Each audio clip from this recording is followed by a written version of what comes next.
respected CMD sir, both MD sir, all branch managers, assistant managers, and all staff. Good afternoon.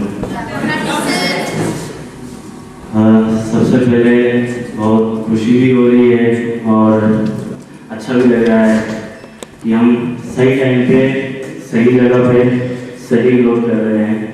और सबसे पहले मैं thanks कहता हूँ अपने सीनियर्स का जो इसका भी समझा और इस रिस्पॉन्सिबिलिटी को दिया, और कंग्रेचुलेशन करता हूँ सभी स्टाफ के लिए जो जिन्होंने प्रमोशंस लिया और प्राइज अचीव किया। प्रमोशन प्राइज में जिन्होंने जो परफॉर्मेंस दिया उस परफॉर्मेंस में उन्होंने काफ़ी बढ़ चढ़ के योगदान दिया, उसका उनको फल भी मिला। और जो चूक गए हैं उनको मैं थोड़ा सा बताना चाहता हूँ और कि हम क्यों चूकते हैं और चूकने के बाद हमें क्या करना चाहिए। और साथ में जो मुझे कहना चाहता हूँ कि इस चीज़ को पाने के लिए या ये चीज़ क्या होती है और हम इसमें कैसे आगे सफल बनेंगे, हमें जो आज दिया गया है उसको हम तरह करेंगे। थोड़ा सा मैं बताना चाहता हूँ, मैं भी आप लोग की तरह एक सिंपल गांव से हूँ, मीडियम पीपल से बिलोंग करता हूँ और गांव का रहने वाला हूँ। पेशा हमारा किसान है। कभी सोचा था कि बिजनेसमैन बनेंगे या बिजनेस में आगे बढ़ेंगे, पर जब इंसान फील्ड में उतरता है या फील्ड में आगे जाता है तो धीरे धीरे वो हर चीज मेरा सीख लेता है। तो मैंने सुना भी था और पढ़ा भी है कि अगर अभी तू तप गया या अभी तूने मेहनत कर दिया तो सारी उम्र भर तेरी क्या होगी, स्तुति होगी। हमें एक बहुत सुंदर मूर्ति चाहिए बना के और आपको मुंह मांगी रकम दी जाएगी, जितना आपका मेहनत होगा उससे भी हम बढ़कर देंगे। तो मूर्तिकार ने क्या किया, उन्होंने ऑर्डर ले लिया और एक मूर्ति बनाना स्टार्ट कर दिया। बोला मैं तुझे एक अच्छी चीज बना रहा हूँ, लोग तुझे सारे उम्र पूजेंगे। पर मूर्ति ने आंसर दिया, नहीं अभी मुझे छोड़ दीजिए, मुझे बहुत सारा पेन हो रहा है। तो मूर्तिकार ने क्या कर दिया, उस पत्थर को छोड़ दिया, साइड में फेंक दिया। फिर उसने क्या किया, कुछ दिन के बाद उठा के उसी साइज का एक पत्थर लाया और उसको बनाना शुरू किया। धीरे धीरे जैसे बनाना शुरू किया तो कुछ दिन के बाद मूर्तिकार ने खुद ही उसी पत्थर से पूछने की कोशिश किया कि तुझे पेन तो नहीं हो रही है। बट मूर्तिकार बात सुनिए, पत्थर बोलता है कैरी ऑन, नहीं मुझे पेन नहीं हो रहा है, आप मुझे बनाइए। अगर आज मैं पेन सहन नहीं करूंगा तो मुझे सारी उम्र भर पेन सहन करना पड़ेगा। इसलिए अगर आज मैं पेन सहन करूंगा तो सारी उम्र भर क्या हो जाएगा, मेरी स्तुति होगी, मेरी प्रतिष्ठा होगी। धीरे धीरे जैसे उसने कहा, जैसे पर्सन मूर्ति लेने आते हैं तो उसको मुंह मांगा रकम लेके ले जाते हैं। साइड में पत्थर पड़ा हुआ था तो जाते जाते उनकी इसके ऊपर भी नजर पड़ती है, बोलता है कि इस पत्थर को हम साथ लेके गए। तो मूर्तिकार बोलता है ये तो बेस्ट है, इसका क्या काम करोगे आप लोग, और जो तैयार करके ले गए उसको ले जाओ मंदिर में, उसको लगा के पूज लो। उन्होंने बोला कि नहीं ये भी हमारे काम आएगा, मंदिर में बहुत सारे लोग आते हैं जो कभी नारियल फोड़ते हैं, कभी कुछ करते हैं, उसके फोड़ने के काम आएगा। तो वो पर्सन उस बेस्ट पत्थर को भी ले गया और मंदिर में साइड में लगा देता है।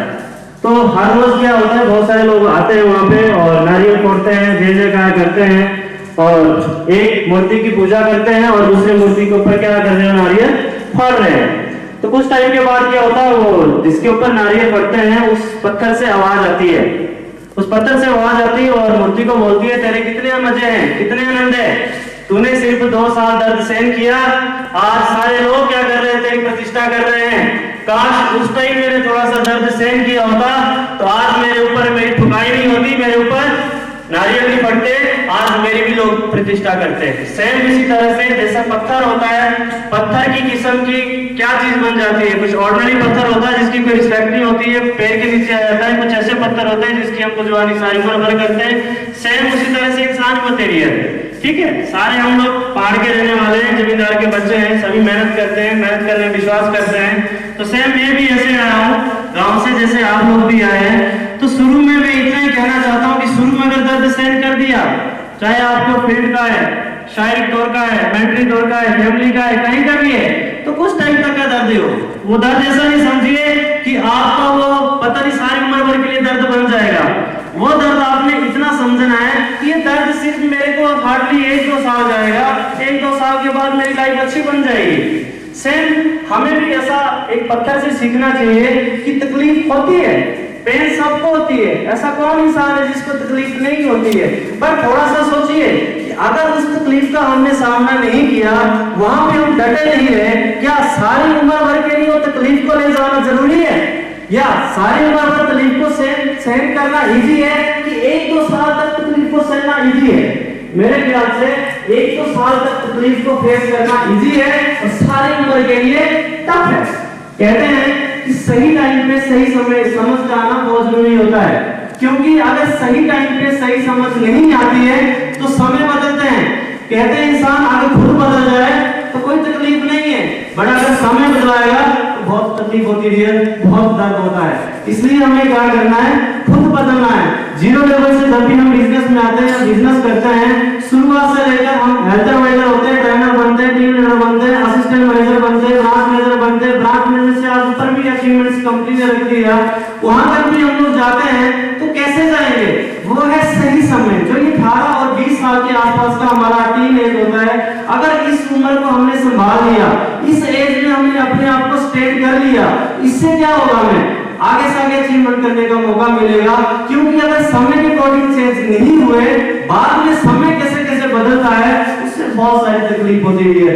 क्योंकि अगर तकलीफ होती है, पता नहीं तकलीफ के चक्कर में सारी उम्र भर हमारा सुख दूर हो सकता है, हमारा करियर दांव पे लग सकता है, शायद हो सके कि कभी भी हम कम बैक करियर में ना कर सके। तो हमें भी क्या करना है, कंटिन्यू उस चीज को देखना है कि एक जैसे पत्थर होते हैं तो बिन कष्ट सहन किए कोई पर्सन महान नहीं बनता है, उसी तरह से सहन प्रोसीजर होता है, कैसा इंसान का भी होता है। जिन लोगों ने कष्ट सहन किया वही महान बनते हैं, और जिन पौधों ने क्या किया, तूफान को सहन किया वही वृक्ष बना, जिन मूर्ति ने छेड़ की मार खाई वही पूजने बनी। सेम इसी तरह का इंसान का भी प्रोसीजर है, चाहे वो हमारा अचीवमेंट्स का है, बिजनेस का है, कोई भी आपका लक्ष्य है, कोई भी आपका टारगेट है, उसको कैसे आपको आगे ले जाना है, थोड़ा सा वो हमें देखना है शुरू से लेकर कि हमें वहां पे हिम्मत नहीं रखना है, हारना नहीं है, और सही टाइम पे सही समझ लाना है।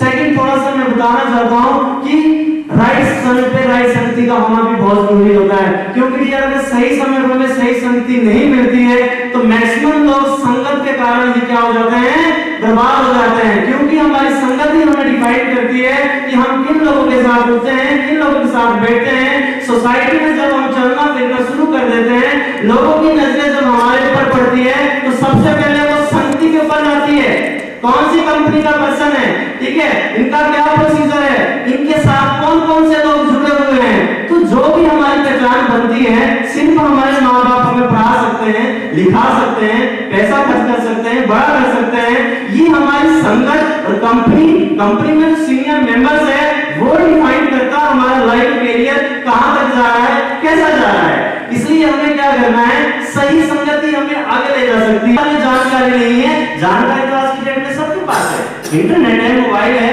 वो तो हमारे पास भी है, आपके पास भी, आप सर्च करके उसमें निकाल सकते हैं। बट एक्सपीरियंस, अनुभव, जो पर्सन मुंबई खुद गया होगा, जिसके पास खुद पता है कि मुंबई जाके कैसा एहसास होता है, कहां रुकना होता है, कहां खाना होता है, कहां पीना होता है, कहां रहना है, कहां बाथरूम है, वो पर्सन हमें राइट दिशा दे सकता है कि आप बिजनेस में सफल कैसे हो सकते हैं। अदरवाइज हम गलती से ऐसे ही पर्सन के साथ जुड़ गए जो पर्सन हमें कभी भी बर्बाद कर सकते हैं, तो हमारा करियर वहां पे बर्बाद हो सकता है। मानिए कि हमारे शहर में एक रेलवे ट्रैक है और वहां पे उसका क्या है, रेलवे ट्रैक का स्टेशन है, और वहां पे 15 मिनट के बाद एक अनाउंसमेंट हो रहा है, 2 ट्रेनें वहां पे खड़ी है। एक ट्रेन का अनाउंसमेंट हो रहा है कि चंडीगढ़ ट्रेन जा रही है और एक वहां पे खड़ी है। एक का निश्चित हो गया है कि ये चंडीगढ़ जाएगी, उसमें बोर्ड लग रहा है, उसमें हर कंडक्टर बोलने की कोशिश कर रहा है कि वहां जाना है, टिकट बुक हो रहा है, और एक ट्रेन वहां पे खड़ी है जिसका कोई पता ही नहीं है कि वो जाएगी कि नहीं जाएगी। तो नेचुरल सी बात है, अगर कामयाब होना है तो हर पर्सन कौन सी ट्रेन में बैठना पसंद करेगा, जिसका निश्चित समय हो गया है, जो 15 मिनट के बाद निकलने वाली है, उसका टिकट बुकिंग हो रहा है, उसमें क्या लगा है, बोर्ड भी लग गया है, और कंडक्टर चिल्ला चिल्ला के बोल रहा है तो वो हमें अपनी डेस्टिनेशन ले जाएगी, डेफिनेटली ले जाएगी। आप उसमें आपको ऐसी बस और ऐसी गाड़ी में, ट्रेन में बैठना पड़ेगा जिसका निश्चित है कि वो वहां पे जाएगा। हमें ऐसे लोगों के साथ बैठना पड़ेगा, ऐसे लोगों के साथ संगत करना पड़ेगा कि आने वाले 5 साल के बाद ये आदमी कहां पहुंच रहा है, आने वाले 10 साल के बाद एडवांस, इसको बोलते हैं एडवांस। माना को सब कुछ करते हैं, ठीक है। माना ऐसा कौन सा व्यक्ति जिसके लिए माना नहीं करते हैं? थॉमस एडिसन 5 ईयर तक स्कूल में पढ़ा गया, हमने सिर्फ पढ़ा देखा नहीं है, सिर्फ 5 साल तक वो स्कूल में गया और उसके बेटे के बाद टिकट लगा के टीचर ने घर भेज दिया, तुम्हारा बच्चा बहुत शरारती है, ये कभी कामयाब नहीं हो सकता, अगर से इसको स्कूल मत भेजना। उसके बाद क्या हो गया? उसके बाद 9 तक पढ़ाया 5 साल और बाद में जाकर थॉमस एडिसन ने इतना बड़ा काम किया है कि आज पूरा संसार का पूरा विश्व उसको जानता है। तो खुद सोचिए क्या है, क्या डिफाइन करता है? एडवांस में जीना सीखिए कि एडवांस में 5 साल के बाद तेरी लाइफ क्या होने वाली है, 10 साल के बाद क्या होने वाला है, 15 साल देखना चाहिए, 15 साल देखना चाहिए। 15 साल कुछ नहीं होता था, 15 साल एंड्रॉइड फोन नहीं होता था, 15 साल लैपटॉप नहीं होता था, कुछ नहीं होता था, एलईडी नहीं होता था, लाइट नहीं होती थी घर में। और आज 15 साल एडवांस में देखिए, आज छोटे छोटे आपने 1-2 साल के बच्चे देखे होंगे, 2-3 साल में क्या एंड्रॉइड फोन चलाना स्टार्ट कर देते हैं, जो हम लोगों ने 20-22 साल में चलाना सीखा होगा। इसको बोलते हैं एडवांस फीचर, कि एडवांस में जीना हमें क्या करना पड़ेगा, सीखना पड़ेगा, एडवांस में प्लानिंग बनाना पड़ेगा। अगर हम लोग एडवांस में बनाएंगे तो एडवांस में प्लानिंग कौन सिखाएगा? एडवांस में प्लानिंग हमारे को हमारे सीनियर सिखाएंगे, हमारी कंपनी सिखाएगी, क्योंकि कंपनी एडवांस में काम करती है। इसलिए कभी फैमिली की आपके ऊपर रिस्पांसिबिलिटी पड़ सकती है, ऐसा नहीं कि जब देखेंगे जब पड़ेगी तब देखेंगे, नहीं, आपको एडवांस में पहले सोचना पड़ेगा। कभी मेरे माँ बाप भी बुजुर्ग हो सकते हैं, कभी मेरे भाई बहन कुछ भी हो सकता है, तो उनके लिए मुझे क्या करना है? आज ही मुझे मेहनत करना है, आज ही मुझे स्टैंड करना है। मम्मी पापा ने मुझे भेजा है, सपोर्ट भी किया है कि जाइए, तुम्हारे पास अभी समय है और टाइम से तुम लोग स्टैंड हो जाओ। अगर आज हम स्टैंड नहीं हो पाते तो शायद आज मैं भी आपके सामने नहीं खड़ा होता। मेरा भी ऐसा करियर 2008 में शुरू हुआ था स्माइल में, और 2020 आने को है, आपके सामने है।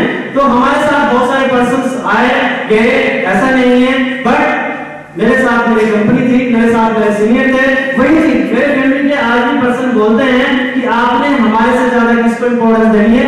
अपने सीनियर को देनी है, क्योंकि हमने सिर्फ तेरे को पैदा किया, हमने सिर्फ तेरे को पढ़ाया लिखाया, बट हम कामयाब नहीं कर सकते। अगर हमारे माँ बाप हमें कामयाब बना सकते थे, हमारे घर में कंपनी खुलती, हमारे घर में स्कूल खुलते, कॉलेज खुलते, इंस्टीट्यूट खुलते, इसलिए हमें घर से बाहर नहीं जाना पड़ता।